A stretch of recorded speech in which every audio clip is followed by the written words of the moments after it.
Welcome to your in-depth weekly forecast for week commencing the 22nd of July for the Sun or the Ascendant.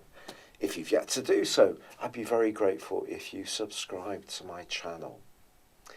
This month has been rather intense, to say the least, but from all the emotion that's been generated by the eclipses, we now move into the sunshine. Because on Tuesday of this week at 3:50 BST, the Sun makes its way into the sign of Leo. This is, if you like, it coming home. The Sun governs the sign of Leo. It's its ruling planet, inverted commas. Of course, the Sun is a luminary. This is an opportunity for us all to fire up our passions. But there's more this week because Mars, the planet of drive, in the sign of Leo, is forging an absolutely awesome angle to Jupiter. Jupiter may be continuing to retrograde through to the 10th of August, but it's still the planet of expansion, and in the fire sign of Sagittarius, it's linking in a fire triplicity to Mars in Leo. When Mars and Jupiter get together, they're asking us to be as optimistic as possible, to really be much more on the front foot, to initiate, to be proactive. And with Venus moving into Leo also as the week draws to a close, we're seeing a real shift of energy. Of course, Mercury does continue its retrograde, and it is in the latter part of this week also going to go into a broad opposition with Pluto. So there could be somebody who is inclined to be rather dogmatic, to be rather opinionated, to want everything on their terms. And also, as the week draws to a close, the Sun does start to clash with Uranus, which is rather a lively influence, to say the least. Uranus is about freedom. The Sun is about our very being. So it's possible that when it comes to the way that we want to enjoy life, which is essentially what Leo is encouraging us to do, we may find ourselves being much more impulsive. This could be around our love life, it could be around food and drink, it could be about just burning the midnight oil. But some kind of rebelliousness or impulsiveness is definitely possible at the end of this week.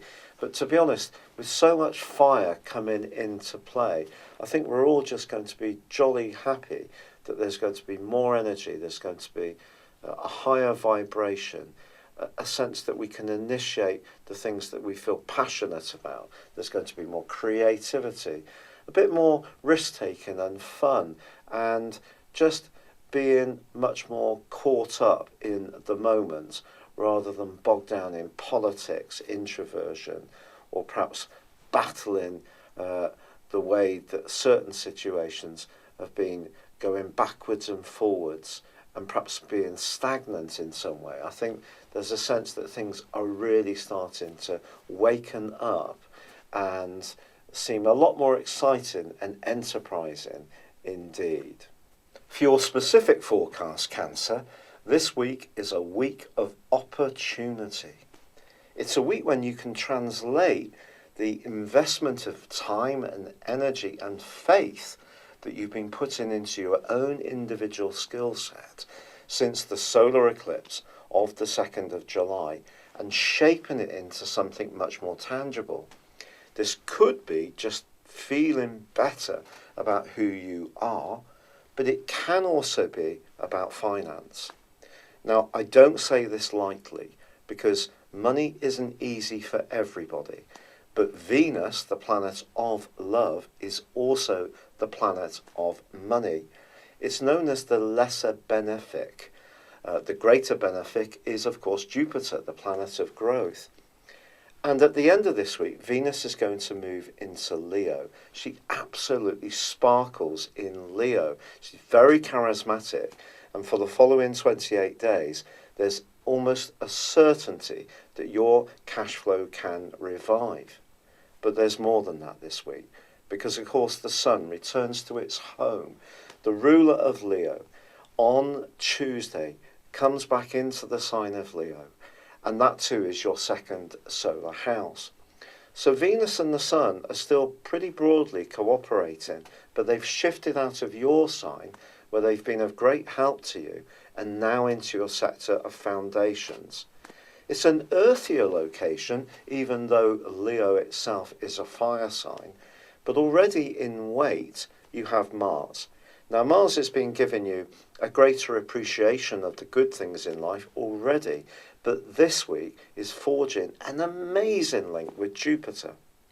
It's true that Jupiter is continuing to track backwards, but Mars and Jupiter together gives us a sense of optimism and self-confidence, and also a fair slice of risk-taking. So even if you're a very cautious, meticulous and careful Cancer when it comes to your resources, this still can be a great time to think about how you can make your resources work better for you.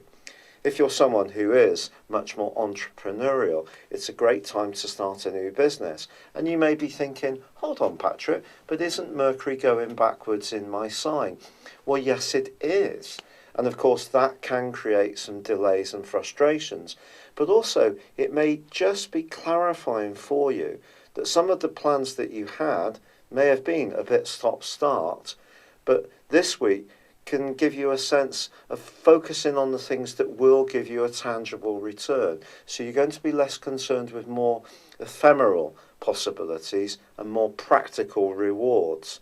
Now, there is a quarter moon this week, and if there is somebody around you who doesn't share your values, or you become more conscious of protecting the values that are important to you, I do feel that you may have to have a frank conversation with them, or perhaps someone who up until now has played a bigger role in your life. If they're taking you for granted about your time, energy, or money, or possessions, you may feel you need to just reinforce your boundaries a little stronger.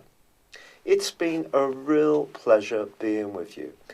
As I said, I'd absolutely love it if you'd subscribe or comment or like this video.